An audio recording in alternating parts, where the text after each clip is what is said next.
d'une civilisation une civilisation islamique qui n'a pas de marche occidentale. Bonjour, bienvenue dans Rhinocéros. Alors attention, aujourd'hui, énorme révélation dans Rhinocéros, des choses incroyables, vous n'êtes pas prêts, je vous préviens, du coup maintenant vous êtes prêts. On va vous parler d'un complot Oui. mondial contre les peuples, les Illuminati qui tirent les ficelles dans l'ombre. Oui, quasiment, mais on va y aller étape par étape, on va y aller doucement. L'Observatoire des multinationales vient de sortir un rapport qui nous a beaucoup intéressés pour Rhinocéros parce qu'il détaille les ramifications d'un réseau qui s'étend sur toute la planète et qui est bien sûr présent en France. Le but de ce réseau, c'est de peser sur le débat public, d'influencer les politiques publiques et d'installer un climat favorable aux idées de la droite la plus dure, la droite des libertariens. Ce réseau, c'est le réseau Atlas. Cette nébuleuse, ce réseau Atlas, c'est le point commun entre le Tea Party, le Brexit, l'élection de Donald Trump ou celle de Javier Milei en Argentine. Tous ont repris des propositions de ce réseau, un ensemble de think tanks et d'instituts de formation présents dans 103 pays à travers le monde. Pour commencer, on vous a mis un extrait de France Culture pour que ça fasse sérieux, pour pas que vous pensiez qu'on est parti dans des théories du complot, je ne sais quoi. Non, parce que personne me croyait dans le bus. Ah ouais. Bah non, je comprends, ouais. Pour que vous imaginiez le truc, le réseau Atlas, il est né dans les années 80 aux États-Unis. Il a été financé évidemment par de grandes fortunes américaines, mais aussi par de grandes entreprises comme ExxonMobil ou Philip Morris. Et leur but, c'est de tout détruire. Les solidarités, les mouvements sociaux, les services publics, Oui. tout. Alors eux ils disent promouvoir l'économie de marché, surtout. Oui, ils aident beaucoup l'extrême droite aussi. Oui, relire Chapoutot.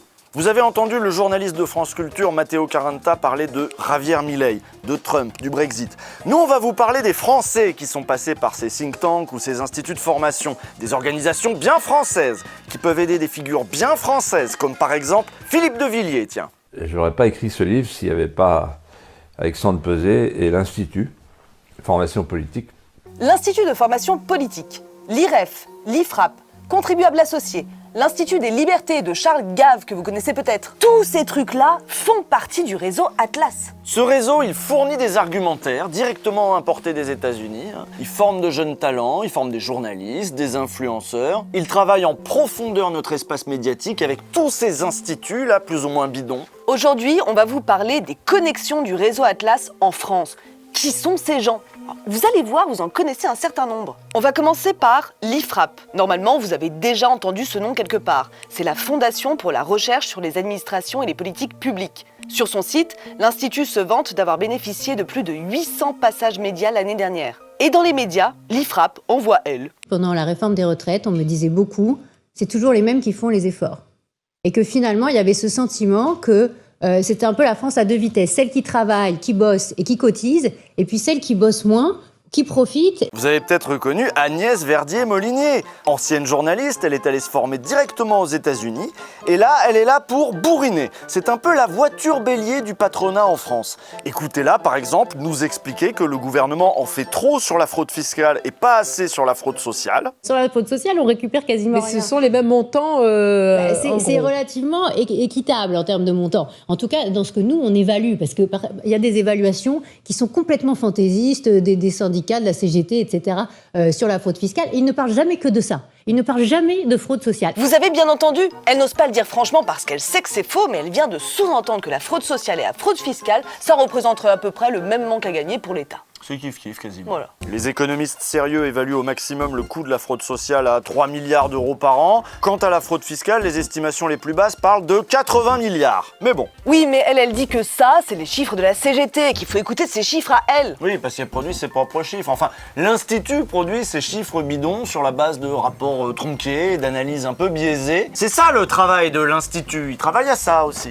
Et ensuite, il faut répandre ces chiffres dans les médias et comme ça intoxiquer le débat public. Et ça, c'est le boulot d'Agnès Verdier-Molinier. On le sait quand on est un habitué des médias. On sait ce qu'elle représente. On sait que l'IFRAP, c'est un think tank patronal, un vrai lobby néolibéral, comme l'écrivait déjà Étienne Girard dans Marianne en 2018. Marianne parlait même d'un faux institut de recherche. Et la spécialité de sa porte-parole, là, Agnès Verdier-Molinier, là, c'est de cracher sur les pauvres, de cracher sur notre modèle social et sur les fonctionnaires aussi. Sur son site, l'Institut se vante d'avoir contribué à l'adoption de pas mal de mesures de soutien au privé et de démantèlement du secteur public. Il évoque en vrac la fin du monopole de la NPE, l'instauration d'un jour de carence pour les fonctionnaires, l'ouverture des postes de direction d'hôpital public au privé ou l'ouverture des postes de direction d'administration publique au privé. Ça, c'est la loi du SOPT, c'était il n'y a pas longtemps. Et figurez-vous qu'il semblerait qu'Agnès Verdier-Mollet ait également l'oreille de Gabriel Attal.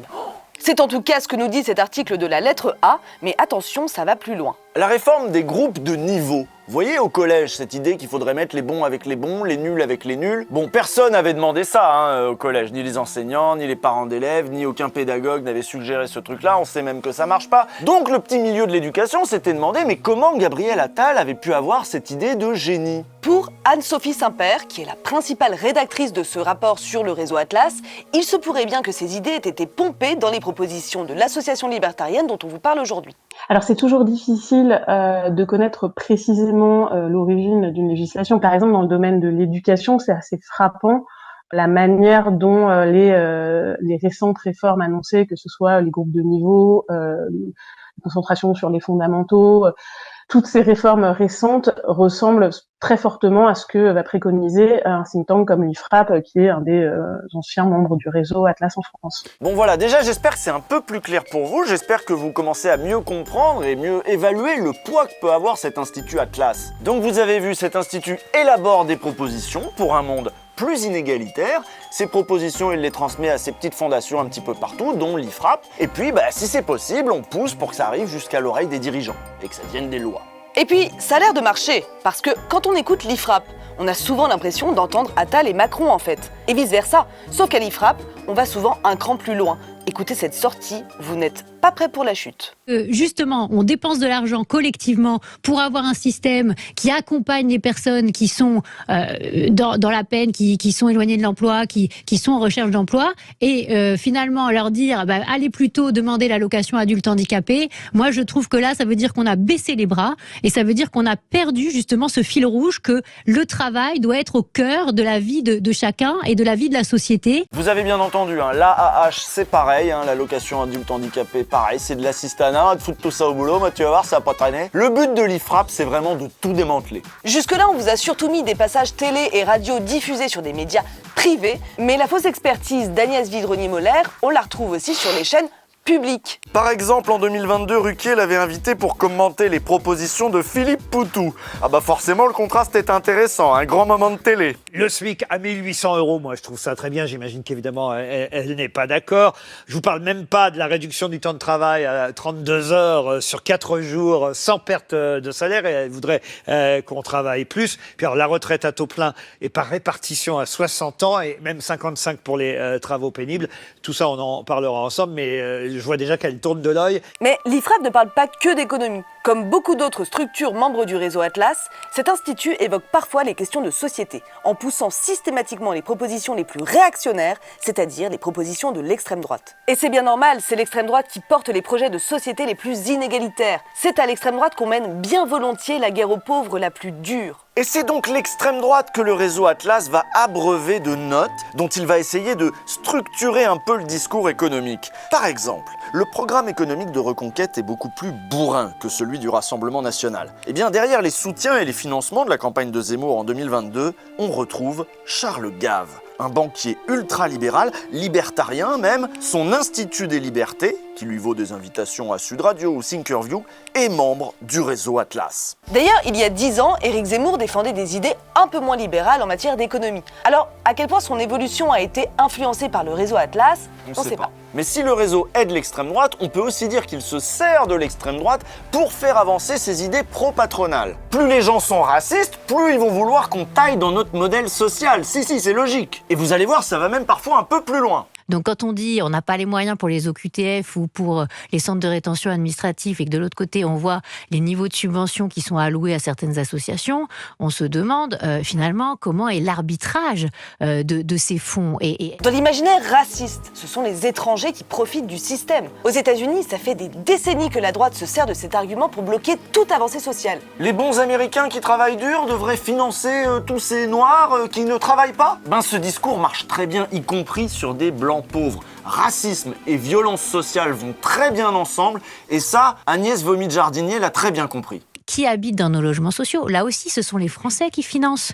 Là aussi, il y a des files d'attente. Là aussi, il y a de la transparence à faire et se poser la question aussi de globalement. Mais il n'y a pas que ça. Il n'y a pas que le coût des HLM. Il y a le coût de l'éducation. Il y a le coût de la santé. Donc oui, pour pousser ces réformes pro-patronales, dans le réseau Atlas, on n'hésite pas à surfer sur les affects racistes qui animent les sociétés occidentales. Et oui, et c'est pour ça que le rapport d'Anne-Sophie Saint-Père dont on vous parle aujourd'hui s'appelle « Le réseau Atlas, la France et l'extrême droitisation des esprits, la machine de guerre idéologique d'une nouvelle extrême droite, libertarienne et ultra-conservatrice ». Mais ce réseau Atlas, il n'est pas secret, hein. On vous raconte pas n'importe quoi, c'est pas fantaisiste, on n'est pas dans une théorie du complot. Pas du tout. Allez vérifier, ils ont tout. Ils ont une page Wikipédia, ils ont un site internet, ils font même des petites vidéos de promo, regardez. It's a network, that is to say, organizations that share common values of limited government, of free enterprise, personal liberty, of personal responsibility. À en croire le rapport de l'Observatoire des multinationales, ils ont vraiment pesé de tout leur poids pour l'élection de Trump. Mais en fait, on peut faire appel à eux depuis n'importe quel pays.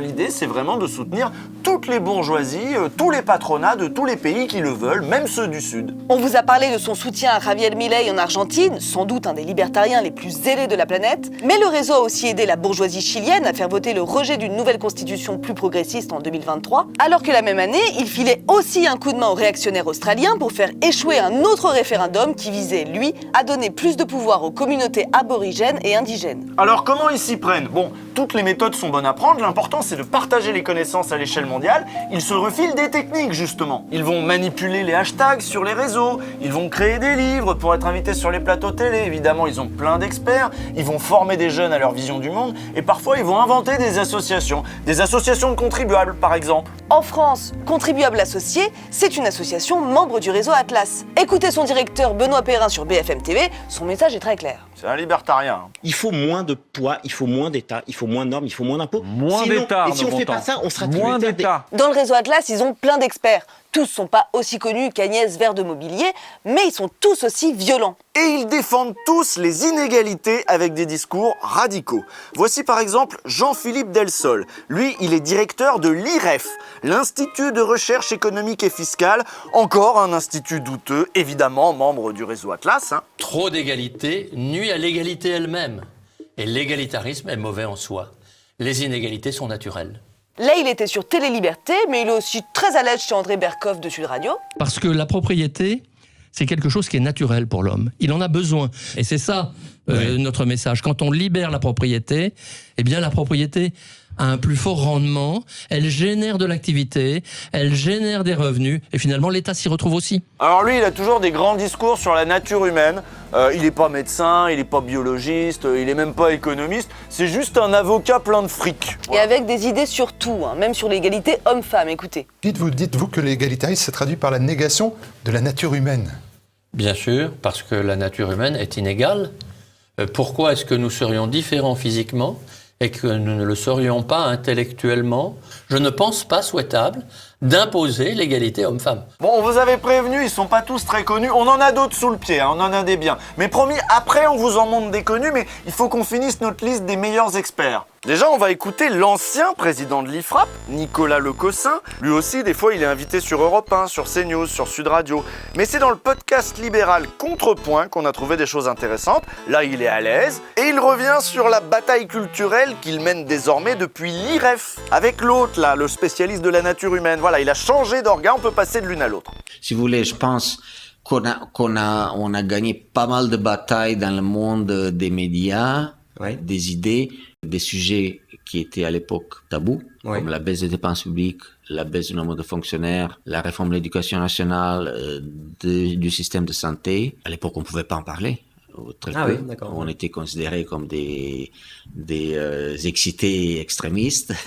Aujourd'hui, pratiquement tout le monde en parle. Donc leur stratégie fonctionne. C'est ce qu'il explique dans le podcast. Il y a quelques années, s'ils avaient une citation dans le Figaro, ils étaient déjà très contents. Aujourd'hui, ils sont partout. Lui-même aujourd'hui peut publier dans un journal comme Le Point. La bataille médiatique, pour eux, c'est une bataille gagnée. Oui, et c'est une bataille d'autant plus facile à gagner que beaucoup de médias sont maintenant détenus par des milliardaires. Il y a le système Bolloré qui est ravi d'accueillir ces gens, mais vous l'avez vu, Sud Radio n'est pas en reste. Sud Radio qui est possédé par Fiducial Media, la holding de Christian Latouche, un milliardaire réputé proche de l'extrême droite. Et pour ce qui est de l'IREF, alors eux, ils ont carrément dégoté un partenariat avec BFM Business. Oui, ils remettaient un prix, c'était en 2022, le prix du meilleur franchisé ou je sais pas quoi. C'était à la télé, hein, avec Emmanuel Le Chypre. Vous connaissez lui? Le prix le plus important de l'IREF qui récompense des grandes personnalités.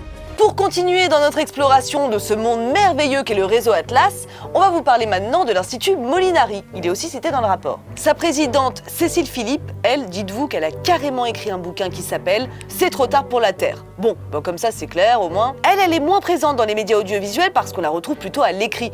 On a quand même trouvé une vieille interview sur Direct 8 où elle vient pour défendre le lobby du pétrole, les OGM, tout ça. Vous l'avez compris, sa spécialité c'est l'écologie, le déni climatique plutôt. Ce qu'il faut bien comprendre, c'est que tous ces instituts et tous ces experts, là, ils produisent des rapports qu'ils donnent ensuite à nos responsables politiques, LR, RN, qui sont très contents de trouver dans ces rapports des munitions contre nous, contre la planète, des munitions sous la forme d'argumentaires clés en main. Mais voilà, au-delà des rapports bidons, des instituts fumeux et des experts à 2 balles, le réseau Atlas forme aussi de jeunes talents. Et ceux-là, vous les connaissez. Oh oui, vous les connaissez. Chaque année, des dizaines de jeunes passent par l'IFP, l'Institut de formation politique, un institut hyper droitier qui affiche sur son site internet ses liens avec l'Institut Notre-Dame, mais qui ne mentionne pas ses connexions avec le réseau Atlas, c'est dommage. Vous savez, à l'Institut de formation politique, nous vous proposons des formations à la fois intellectuelles et pratiques. Des formations à l'engagement, à toutes les formes d'engagement. Politique, médiatique, associatif, culturel, entrepreneurial. Alors lui, c'est le fondateur de l'Institut de formation politique, Alexandre Pézé. Lui, carrément, il est allé se former aux États-Unis. Alors il veut sauver la France, mais c'est quand même un énorme États-Unien mental. Et alors, vous avez entendu, il veut former tout type de profil. Son but, c'est d'avoir de l'influence sur toute la société civile. Il le dit, ces formations s'adressent aux politiques, aux journalistes et aux entrepreneurs. Et ça va pas de soi, une formation politique pour les entrepreneurs. Pourquoi faire? Le petit clip de promo qu'on vous a mis juste avant, il venait de Valeurs Actuelles. Et c'est normal parce qu'à cette époque, Charlotte Dornelas travaillait là-bas. Et Charlotte Dornelas, elle est passée par l'IFP. IFP, ça veut dire Institut de formation politique, et ça fait 17 ans que cet institut forme des jeunes de 18 à 30 ans qui sont déjà engagés dans ce pays ou qui veulent s'engager. Mais elle n'est pas la seule à avoir bénéficié d'une formation à l'IFP. Il y a aussi Samuel Lafont, Thaïs Descuffon ou bien celle-là. L'IFP propose aussi un accompagnement médiatique, une formation aux médias, notamment dans la gestion du stress, dans la gestion de l'information, dans sa capacité à s'exprimer. Elle, c'est Alice Cordier. C'est la principale animatrice du collectif Némésis. Elle est ce qu'on pourrait appeler une influenceuse identitaire. Elle ne parle pas d'économie, mais on vous l'a dit, favoriser la diffusion des discours identitaires, c'est utile quand on veut finalement promouvoir des politiques inégalitaires qui finiront par profiter aux grandes entreprises. Et puis pour s'adresser aux jeunes, c'est quand même mieux. Puis même les jeunes de droite d'eux-mêmes, ils n'ont pas spontanément envie de parler de combien de fonctionnaires il faut virer ou des groupes de niveau au collège. Non, les jeunes de droite, ils veulent parler des wokistes, ils veulent critiquer les écolos, les bobos, les gauchistes, ils veulent être racistes. Bon bah voilà. Comme celle-là, là, Erga qu'elle s'appelle. 20 000 followers sur Insta, à peu près autant sur Twitter et YouTube. Elle essaie de percer depuis pas longtemps, elle a déjà eu ses petits buzz. Elle parle d'insécurité, elle tape sur les personnes trans, elle encourage les mecs à être des vrais bonhommes. Et elle fait même des chansons, c'est incroyable.